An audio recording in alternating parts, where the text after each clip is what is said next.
simbólica, todo um peso idadista e discriminatório simbólico e altamente esmagador da capacidade, do potencial humano, do capital humano que representam já hoje as pessoas mais velhas neste país, porque de facto ninguém se incomoda de envelhecer como o professor Marcelo Rebelo de Sousa. Exato. É uma pessoa idosa, já pensámos nisso? Sim, sim, sim.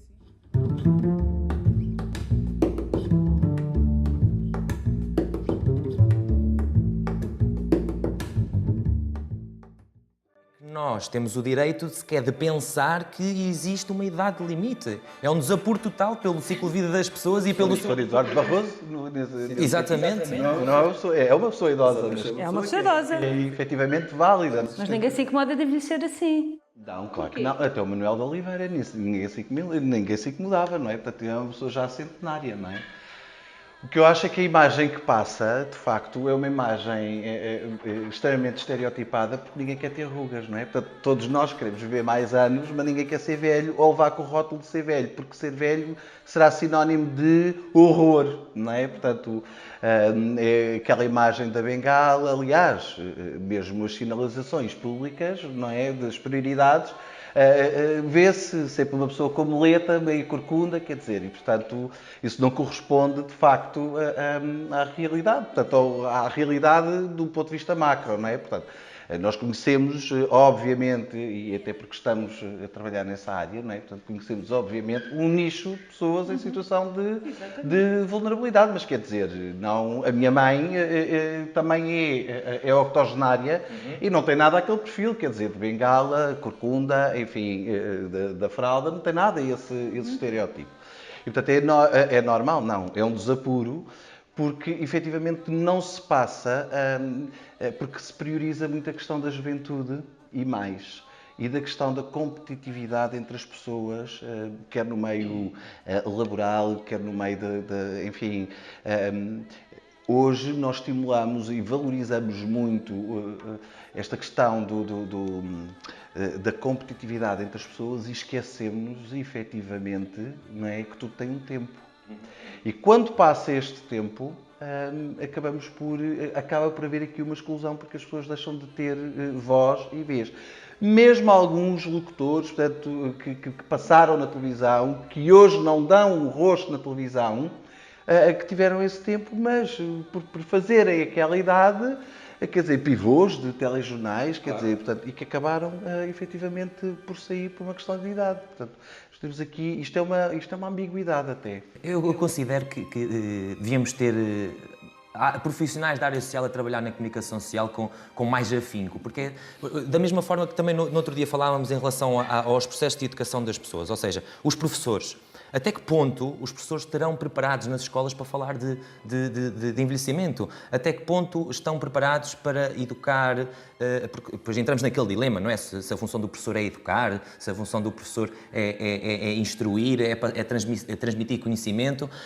E, de facto, temos que começar a falar destas questões de envelhecimento cada vez mais cedo, para que depois, quando os jovens e todas as pessoas sejam confrontadas com este tipo de desapuros, percebam que as coisas estão mal e que têm que mudar o seu paradigma e a sua visão sobre o processo de envelhecimento e as pessoas mais velhas.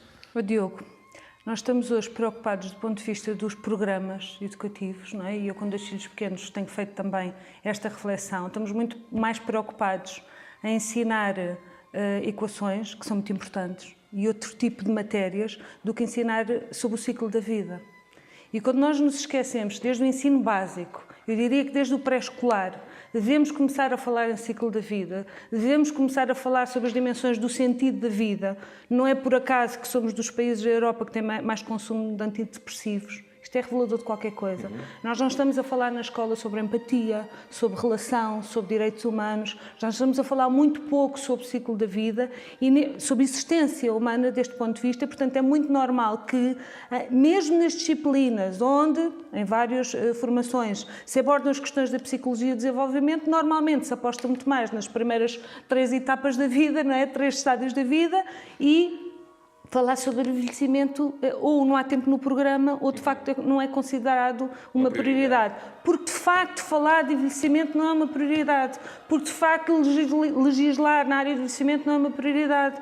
Porque de facto criar uma política nacional abrangente que não se compadece com ciclos eleitorais de 4 anos, já sabem a minha opinião sobre isso. Claro. E porque de facto, enquanto nós não falarmos de uma política transversal na área de envelhecimento, que entre nos currículos da escola, que entre nas questões da economia, do emprego, do trabalho, das finanças, que entre nas fileiras do debate ao nível das prioridades do país, nós vamos continuar a varrer para debaixo do tapete. E, portanto, como na verdade nós estabelecemos prazos de validade às pessoas para serem felizes e para existir, na verdade é como se a partir dos 65 anos se caísse num hiato a partir do qual já não se pode amar, já não se pode ser feliz, já não se pode ter relações sexuais, já não se pode ter manifestações de afetividade e, portanto, o ideal é que morramos todos, porque na verdade também já não andamos cá a fazer nada. E isto, na verdade, faz-nos esquecer o imenso capital de realização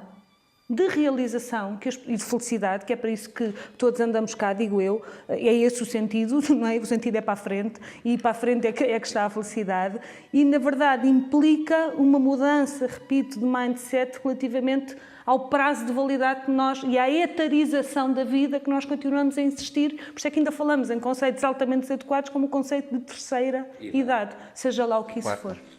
E quinta, e portanto, sim. Mas a verdade no processo educativo, para não querer repetir, obviamente que concordo e subscrevo tudo e revejo-me em tudo o que estava a dizer, mas na verdade nós estamos a cultivar uma sociedade, uma sociedade altamente competitiva. Nós preocupamos muito em que os alunos atinjam efetivamente um grau tal de saber exatamente as equações e tudo mais, mas depois não valorizamos aquilo que são, ou não lhes damos inputs para aquilo que são os valores essenciais, quer dizer, o respeito. Como é que eu estou num transporte público e respeito uma pessoa que até é mais velha, enfim, portanto, isso não interessa, a cordialidade, enfim, portanto, até da forma como eu respeito também os meus pais, enfim, portanto, a escola também educa, não é? Penso eu.